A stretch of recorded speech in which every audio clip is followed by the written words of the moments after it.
Genesis 26. Once there was a time of hunger in the land. This was besides the time of hunger that happened during Abraham's life. So Isaac went to the town of Gerar. He went to see Abimelech, king of the Philistines. The Lord appeared to Isaac and said, "Don't go down to Egypt. Live in the land where I tell you to live. Stay in this land, and I will be with you. I will bless you. I will give you and your descendants all these lands. I will keep the agreement I made to Abraham your father.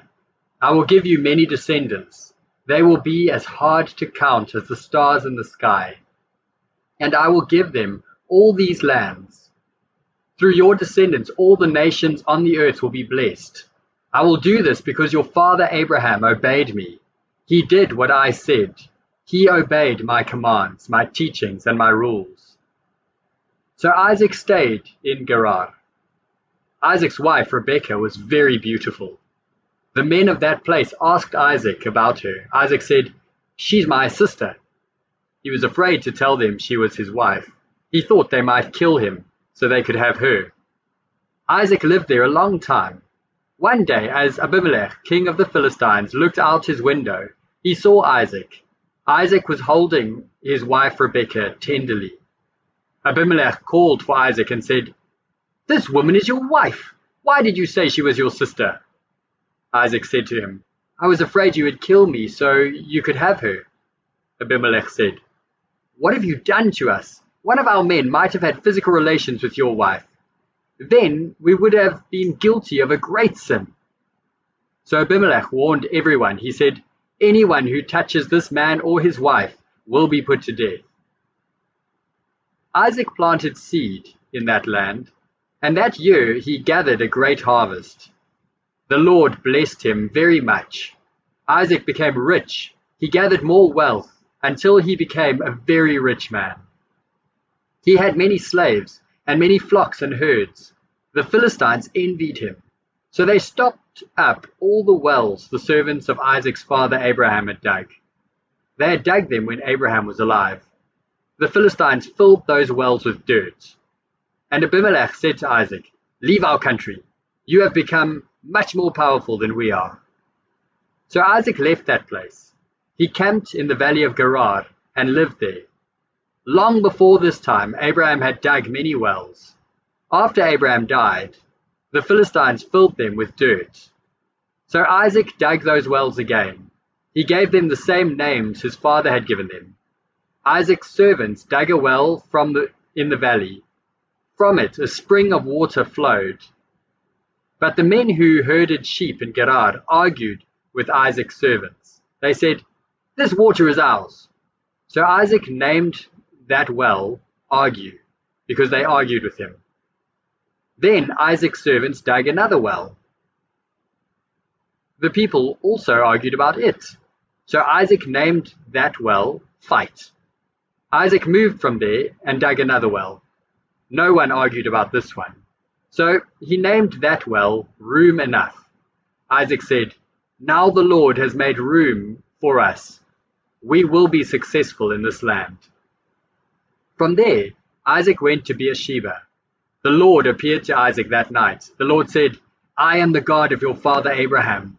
Don't be afraid, because I am with you. I will bless you and give you many descendants.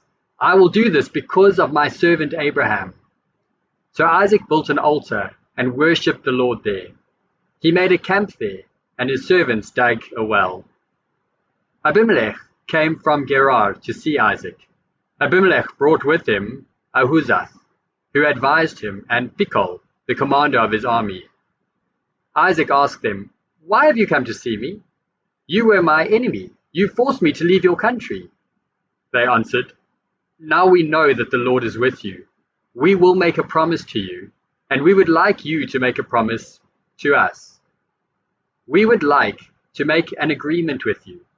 We did not hurt you, so promise you will not hurt us. And we were good to you, and we sent you away in peace. Now the Lord has blessed you." So Isaac prepared food for them, and they all ate and drank. Early the next morning the men made a promise to each other. Then Isaac sent them away, and they left in peace.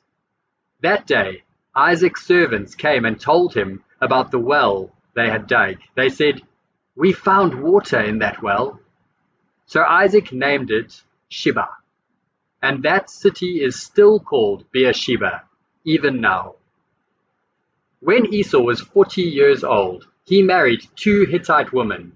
One was Judith, daughter of Beeri. The other was Basmath, daughter of Elon. These women brought much sorrow to Isaac and Rebekah. Matthew 25. At that time the kingdom of heaven will be like 10 girls who went to wait for the bridegroom. They took their lamps with them. 5 of the girls were foolish and 5 were wise. The 5 foolish girls took their lamps, but they did not take more oil for the lamps to burn. The wise girls took their lamps and more oil in jars. The bridegroom was very late. All the girls became sleepy and went to sleep. At midnight someone cried out, "The bridegroom is coming, come and meet him." Then all the girls woke up and got their lamps ready. But the foolish girls said to the wise, "Give us some of your oil, our lamps are going out." The wise girls said, "No, the oil we have might not be enough for all of us. Go to the people who sell oil and buy some for yourselves." So the 5 foolish girls went to buy oil. While they were gone, the bridegroom came. The girls who were ready went in with the bridegroom to the wedding feast. Then the door was closed and locked. Later the others came back. They called, "Sir, sir, open the door to let us in." But the bridegroom answered, "I tell you the truth, I don't know you. So always be ready. You don't know the day or the time the Son of Man will come." The kingdom of heaven is like a man who is going to another place for a visit. Before he left, he talked with his servants. The man told them to take care of his things while he was gone. He decided how much each servant would be able to care for. He gave one servant 5 bags of money, he gave another servant 2 bags of money, and he gave a third servant 1 bag of money. Then the man left. The servant who got 5 bags went quickly to invest the money. The 5 bags of money earned 5 more. It was the same with the servant who had 2 bags of money. He invested the money and earned 2 more. But the servant who got 1 bag of money went out and dug a hole in the ground. Then he hid his master's money in the hole. After a long time, the master came home. He asked the servants what they did with his money. The servant who got 5 bags of money brought 5 more bags to the master. The servant said, "Master, you trusted me to care for 5 bags of money, so I used your 5 bags to earn 5 more." The master answered, "You did well. You are a good servant who can be trusted. You did well with small things, so I will let you care for much greater things. Come and share my happiness with me." Then the servant who got 2 bags of money came to the master. The servant said, "Master, you gave me 2 bags of money to care for, so I used your 2 bags to earn 2 more." The master answered, "You did well. You are a good servant who can be trusted. You did well with small things, so I will let you care for much greater things. Come and share my happiness with me."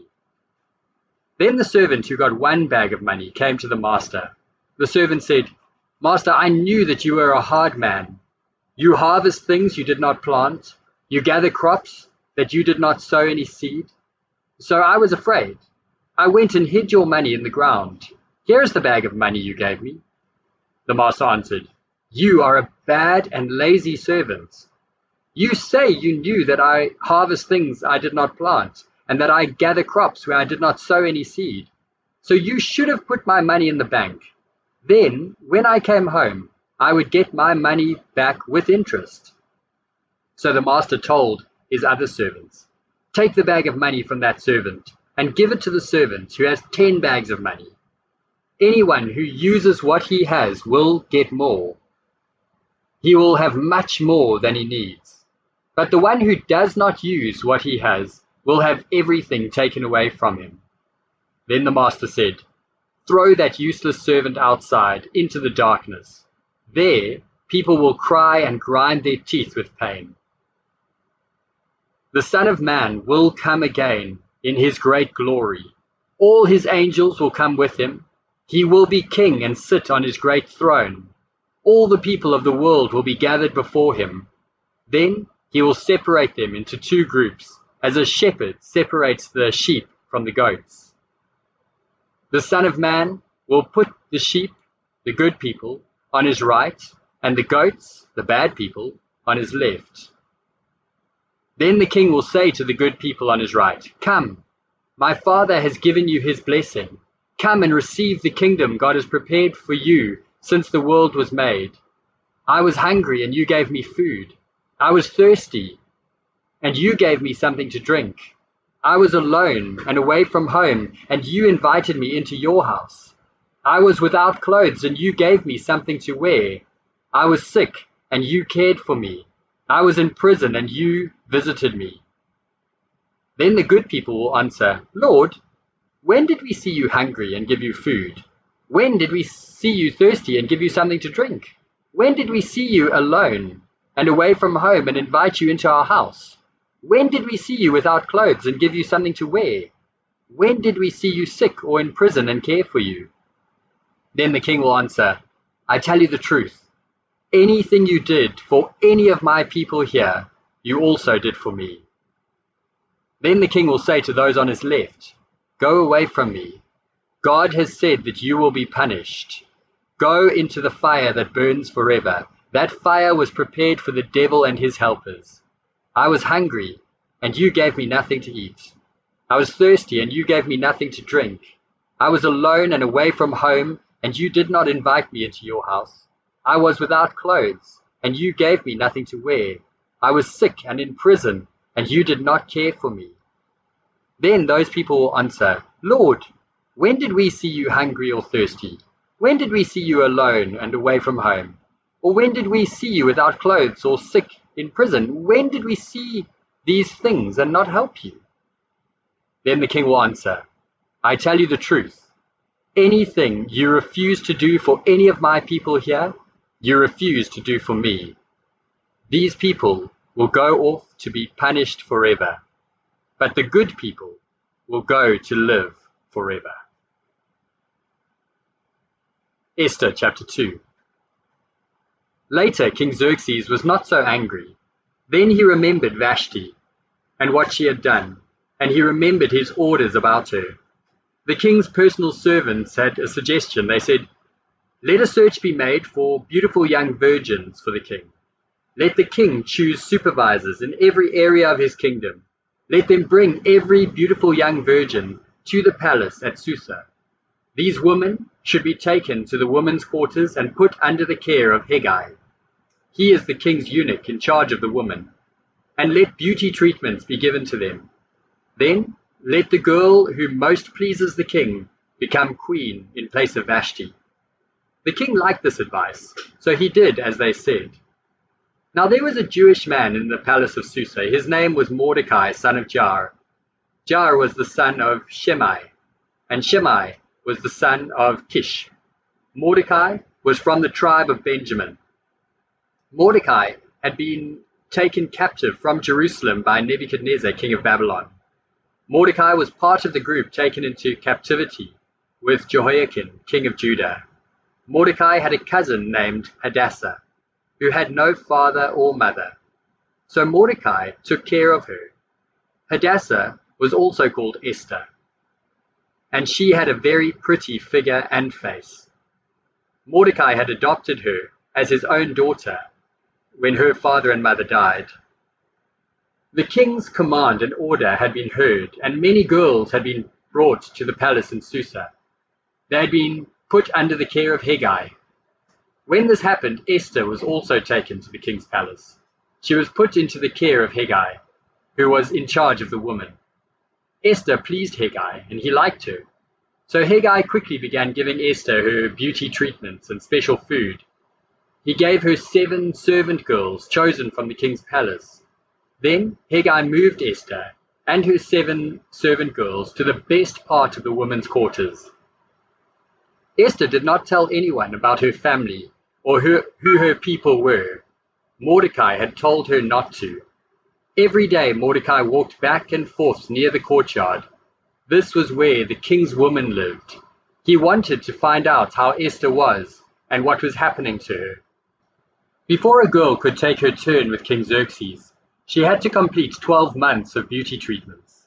These were ordered for the woman. For 6 months she was treated with oil and myrrh. Then she spent 6 months with perfumes and cosmetics. Then she was ready to go to the king. Anything she asked for was given to her. She could take it with her from the women's quarters to the king's palace. In the evening she would go to the king's palace, and in the morning she would return to another part of the women's quarters. There she would be placed under care of the man named Shashgaz. Shashgaz was the king's eunuch in charge of the slave woman. The girl would not go back to the king again unless he was pleased with her. Then he would call her by name to come back to him. Esther, daughter of Abihail, Mordecai's uncle, had been adopted by Mordecai. The time came for Esther to go to the king. She asked for only what Hegai suggested she should take. Hegai was the king's eunuch who was in charge of the woman, and everyone who saw Esther liked her. So Esther was taken to King Xerxes in the royal palace. This happened in the 10th month, the month of Tebeth. It was in Xerxes' 7th year as king. And the king was pleased with Esther more than with any of the other virgins, and he liked her more than any of the others. So King Xerxes put a royal gown on Esther's head, and he made her queen in place of Vashti. Then the king gave a great banquet for Esther. He invited all his important men and royal officers. He announced a holiday in all the empire, and he was generous and gave everyone a gift. Now Mordecai was sitting at the king's gate. This was when the virgins were gathered the second time. And Esther had still not told anyone about her family or who her people were. That is what Mordecai had told her to do. She still obeyed Mordecai, just as she had done when he was bringing her up. Now Bigthana and Teresh were two of the king's officers who guarded the doorway. While Mordecai was sitting at the king's gate, Bigthana and Teresh became angry at the king, and they began to make plans to kill King Xerxes. But Mordecai found out about their plans and told Queen Esther. Then Queen Esther told the king. She also told him that Mordecai had found out about the evil plan. When the report was investigated, it was found to be true. The two officers who had planned to kill the king were hanged. And all this was written down in the daily court record in the king's presence. Acts chapter 25. 3 days after Festus became governor, he went from Caesarea to Jerusalem. There, the leading priests and the important Jewish leaders made charges against Paul before Festus. They asked Festus to do something for them. They wanted him to send Paul back to Jerusalem. They had a plan to kill Paul on the way. But Festus answered, "No, Paul will be kept in Caesarea. I will return there soon myself. Some of your leaders should go with me. They can accuse the man there in Caesarea, if he has really done something wrong."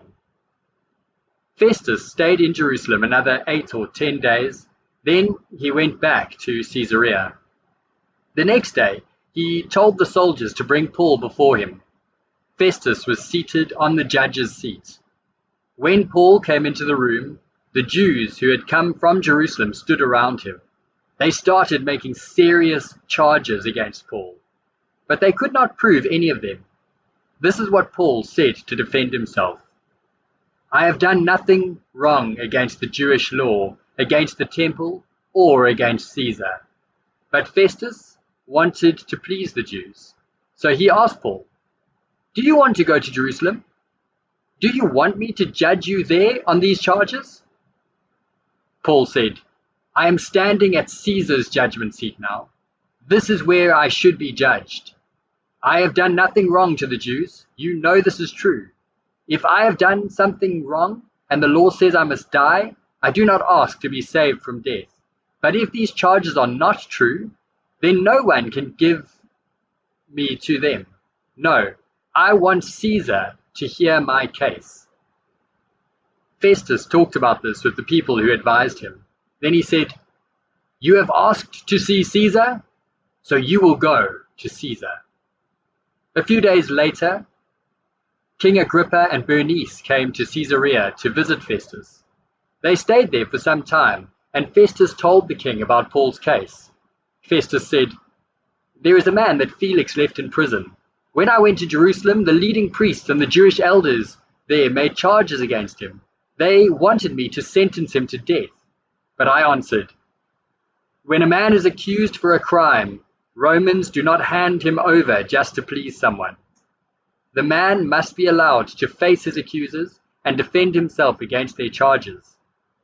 So these Jews came here to Caesarea for the trial, and I did not waste time. The next day, I sat on the judge's seat and commanded that the man be brought in. The Jews stood up and accused him, but they did not accuse him for any serious crime as I thought they would. The things they said were about their own religion and about a man named Jesus. Jesus died, but Paul said that he is still alive. I did not know much about these things, so I did not question. But I asked Paul, 'Do you want to go to Jerusalem to be judged there?' But he asked to be kept in Caesarea. He wants a decision from the emperor. So I ordered that Paul be held until I could send him to Caesar in Rome." Agrippa said to Festus, "I would like to hear this man too." Festus said, "Tomorrow you will hear him." The next day, Agrippa and Bernice appeared. They dressed and acted like very important people. Agrippa and Bernice, the army leaders and the important men of Caesarea, went into the judgment room. Then Festus ordered the soldiers to bring Paul in. Festus said, "King Agrippa and all who are gathered here with us, you see this man. All the Jewish people here and in Jerusalem have complained to me about him. They shout that he should not live any longer. When I judged him, I could find nothing wrong. I found no reason to order his death, but he asked to be judged by Caesar. So I decided to send him. But I have nothing definite to write the emperor about him. So I have brought him before all of you, especially you, King Agrippa. I hope that you can question him and give me something to write. I think it is foolish to send a prisoner to Caesar without telling what the charges are against him."